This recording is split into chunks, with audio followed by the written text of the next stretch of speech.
Good morning, seventh graders. It is Monday, and I'm wearing my hard hat, which means, hey guys, uh, we're going to be talking about mining today. And we're going to be talking about Chapter 6, Working the Land and Building Towns. So, not only are we going to be talking about mining, we're going to be talking about the lumber industry. We're going to be talking about what it actually took to build Puget Sound area. All right, so guys, some things we need to understand. First of all, guys, Seattle was at one time nothing more than a lumber town. Okay, that means all they did was cut lumber, cut, ship, process lumber for shipment to other parts of the country. Number one. Number two, early on, how could you get to the Puget Sound? All right, what were roads like? They were lousy. Okay, really, the only way you could get to places like Seattle and Portland were via water, unless you wanted to take a pretty wet trail. So these are some things you're going to be learning about this week. Um, so, Chapter 6, all questions of the day will be as an assignment in Google Classroom. I realize it's 9:35 right now on Monday, and I'm just getting this to you guys. Well, I think you guys can handle this week. So, first of all, on Monday, uh, question of the day: what were the earliest industries in Puget Sound? Once again, um, it was the lumber business. Okay, people came out here to log trees. Why? Because by the mid 1800s or by the mid to late 1800s, most of the lumber in the United States, most of the old growth meaning the biggest, tallest, largest trees, were gone. Um, and a lot of these trees were used for building ships. They were still using sailing ships in the late 1800s. They still needed mast timbers, uh, and Oregon and Washington were the place to do it. All right, so that's actually what uh, put Oregon and Washington on the map. So, and by the way, this is the last chapter we're going to be doing in this book. I want you guys to pay attention to the YouTube videos uh, and what it took, what mining or what, excuse me, lumber and mining were about. All right. Um, Not required, but it talks about Brides Wanted. There was a 1970-ish TV series called Here Come the Brides. A lot of fun, a lot of funny, pretty funny. Um, they use a fictitious name for for the leader of the lumber group, who actually was would have been Asa Mercer. Okay, Jason Bold, I think they called him. Anyway, he's in place of Asa Mercer. So it's a it's a fun video on how the Mercer girls were brought to the Pacific Northwest. Do you have to watch it? No. Is it a lot of fun? Absolutely. All right. The TV series lasted, I think, what, 2 seasons. You can the video's available on YouTube. Otherwise, it's really expensive. Um, Anyway, guys, Asa Mercer, colorful character. The first, as it says, the first teacher at the University of Washington in Seattle. And Asa Mercer thought it would be good to bring these guys. These guys needed wives. Okay, ladies and gentlemen, not trying to sound sexist at all, but world over. All right, guys bring trouble, women bring families, civilization. All right, of course. All right. So anyway, guys, um, so today, Monday, you're reading pages 175 to 180. Talks about early logging. Guys, literally the most dangerous job in the world outside of, and it talks about this and it asks, the most dangerous job in the world outside of, I think, explosives ordnance or being a SEAL is logging, especially back in this time period. Okay, high climbers.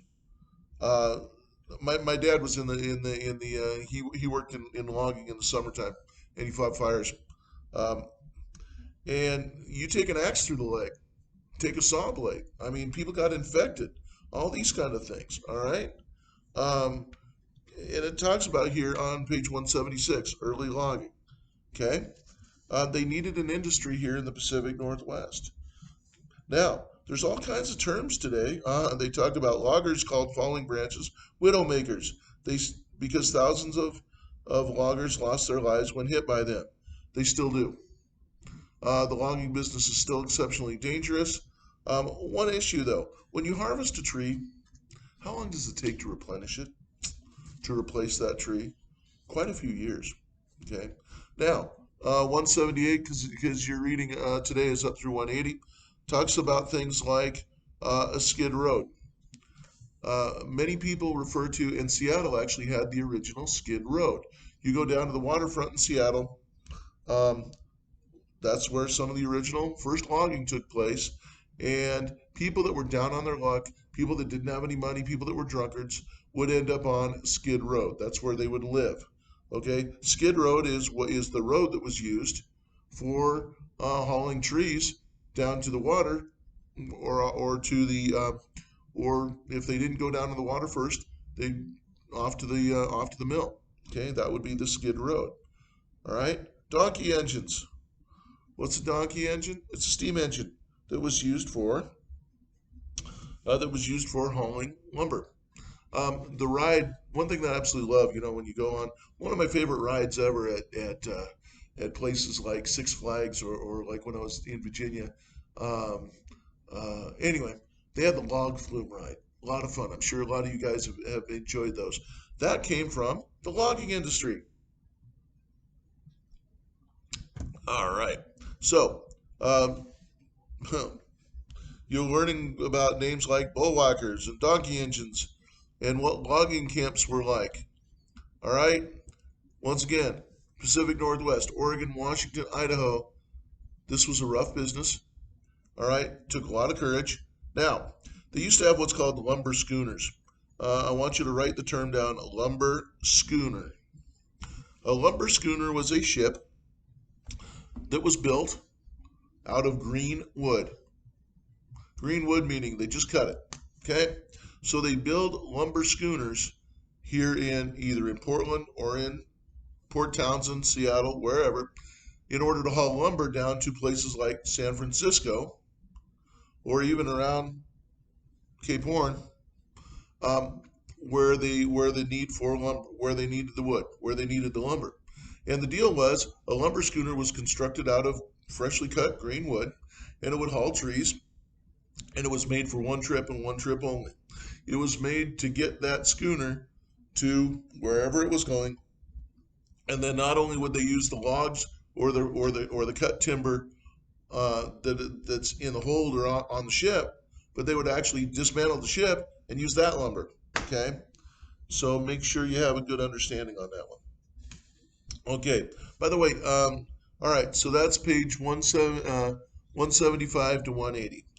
All right. So then tomorrow, guys, 2 o'clock. You want to get together? I got a Zoom meeting. Only if you want to. 2 to 3, not required. But hey, I had 3 kids last time. I'm looking forward to having you guys. Many of you guys want to get on and ask me questions, talk about things. Hey, we're good to go. I miss every single one of you guys. All right, so Tuesday. Who is a submerser? Okay, logging in Seattle. What are some hazards? A lot of them. All right, and guys, reading is 180 to 185. So logging camps. All right, and logging camps are pretty rough places. Okay, that's where expensive things cost a lot of money. Guys didn't get paid a lot. It was dirty, and it was not very nice. A lot of things that guys were lonely, a lot of alcohol, all those kind of things. All right, so we'll leave that part. Uh, but there were a bunch of brothers in the Lord that were there. Okay, it's amazing. Once the ladies came, then we had brothers and sisters in the Lord. We had churches, we had schools, all those things. Kind of like back in Jamestown. Prior to women coming to Jamestown, it was rough. Once women got to Jamestown, it was churches, schools, etc. Okay. Now, 182, Frederick Weyerhaeuser, immigrant from lumberman from Minnesota. All right. This is the person who really put the Pacific Northwest on the map. Weyerhaeuser Lumber was before Boeing, before a matter of fact, Bill Boeing came out here because of Weyerhaeuser, all right, because he could get the wood for his airplanes. Um, Prior to Microsoft, prior to anything, Weyerhaeuser was the big industry here in the Northwest. All right, and it talks here about logging and mill workers were considered by many to be the most dangerous occupation in the world. Only soldiers in battle suffered higher casualty rates. In fact, during the 41 years from 1870 to 1910, more loggers and mill workers were killed or injured on the job than were the United States soldiers and sailors. You know, lumberjacks struck by falling trees, branches, killed by rolling logs. If you didn't have your head on a swivel, if you weren't looking around all the time, you could be hit by a rolling log, a falling tree, an axe, a saw, lots of stuff. And those saws, guys, were razor sharp. Chainsaws today, they're used for cutting lumber, razor sharp. They had to be. Okay. If you were up there on the where they put the shows on the video, take the cut a notch, put the board, put the essentially like a paddle board, a board, stuck it in, and climbed up on that, and then started cutting. Let's just say that was not very safe. Of course, then again, when they were building the skyscrapers in the eastern part of the United States, those guys, not me, guys, no harnesses. All right. Anyway, Wednesday, early mining. Let's look at page, let's see, 185 to 187. And I want you guys to watch Seattle and the Klondike Gold Rush. All right, 185 to 180. Okay. By the way, forest conservation. They started talking about, on page 185, they started talking about conserving the forests even back then. Why? Because they knew when it takes 500 years for a tree to grow, or 100 years, or 200 years, when it takes X amount of time for you to get a tree big enough, 100 years or whatever, that's a long time for waiting something to grow. It's not like corn. All right? Okay, so they knew early on. Okay, early gold rushes. Silver. Silver. Silver. And silver. This all came out of, these things came out of the Silver Valley and Wallace. These specifically came from the Silver Mining Museum. This is an ounce of silver in here. And this is a proof of silver. And this is 1 troy ounce of silver that came from the mines in Wallace, Idaho. This actually is another troy ounce of silver. What do all these have in common? They came out of Idaho, same place. All right, copper. This is raw copper. This is a piece that came out of Michigan. Okay, copper was mined here as well. Here is an ounce of copper that I actually picked up. This came out of the Black Hills. All right, I picked that up this year. Other things that were mined. Okay, this is a copper. Okay, but gold. Okay, gold. Oh, and finally, ladies and gentlemen, I can't forget places like Roslyn, Washington. Okay, I didn't get this from Roslyn, but this is coal. All right, still very important. How did they mine? They used this kind of mining. They used hard rock mining. They used drills. All right. Okay, first of all, guys, remember and I put it in I put pictures about the California Gold Rush, 1849, all right, at Sutter's Mill in California. All right, I took a couple of pictures there of the of the California Gold Rush pictures in the mining area. Highly recommend going there. By the way, really neat. Okay, and then we talk, guys, on page 187. Okay, so that's the Alaskan Yukon Gold Rush. All right, here on 186. Hey guys, this is where Seattle made a ton of money. Why? Because every miner needed over a ton of goods. Every miner needed, excuse me, every miner needed, yeah, over 1,000 pounds of goods to take with them up to the gold rush. No, I'm sorry. Um, yeah, every so, and it was the steamer Portland that pulled in summer of 1897 that started the Yukon Gold Rush. Okay, Portland, San Francisco, they all advertised, but it was Seattle that actually did it. And there was a guy by the last name of Nordstrom that actually mm, went up to Alaska, got some gold, came down, started a business known as Nordstrom's today, and they outfitted miners. Okay, really cool.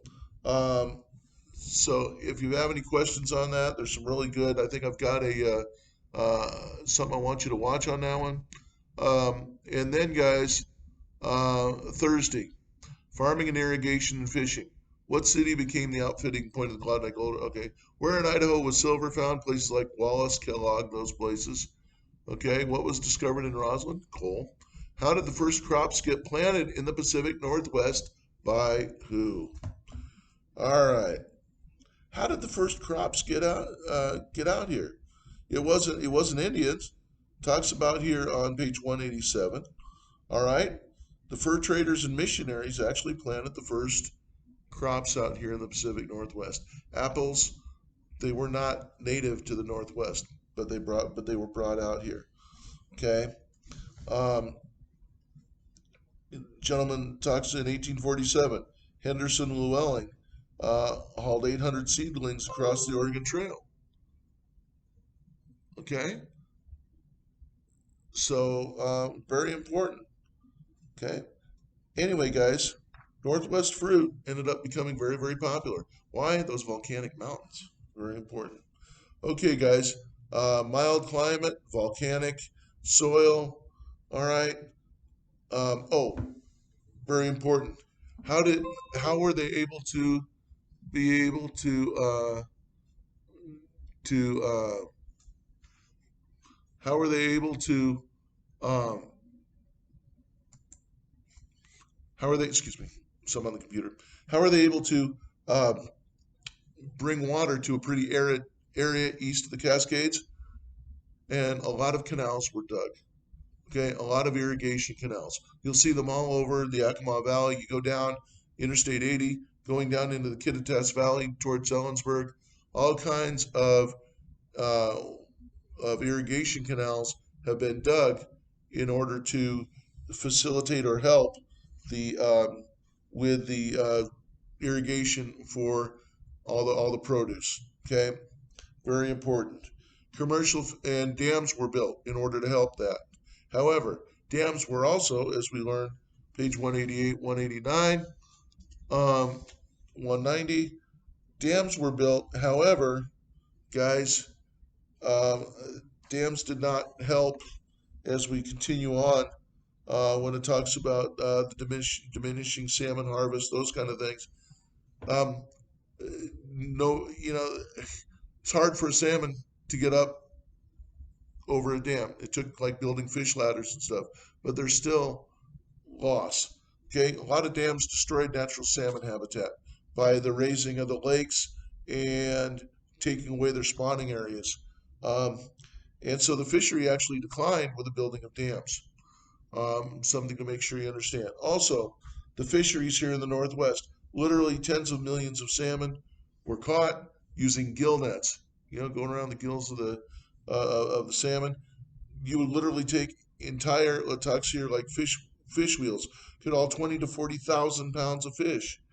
All right, that's a lot of fish. Okay, so you know, and was this dangerous? Yes. Talks here about fishing dangers. People drowned, storms, Columbia River, bar, etc. Okay, things were dangerous, but it was a prosperous time. I remember the canneries down on the Columbia River, even when I was a kid. Um, they've been torn down since. Tuna canneries, salmon canneries, etc. All right, we're 20 minutes into this, so I want to finish this up. Okay, guys, Friday fishing, salmon canning in the Northern Pacific Railroad. You're going to learn about Northern Pacific Railroad here. Not really much to add to it, other than it was the railroad that actually uh, helped out tremendously. Also, guys, the Chinese Americans. I cannot tell you how poorly people from the continent of Asia were treated during this time.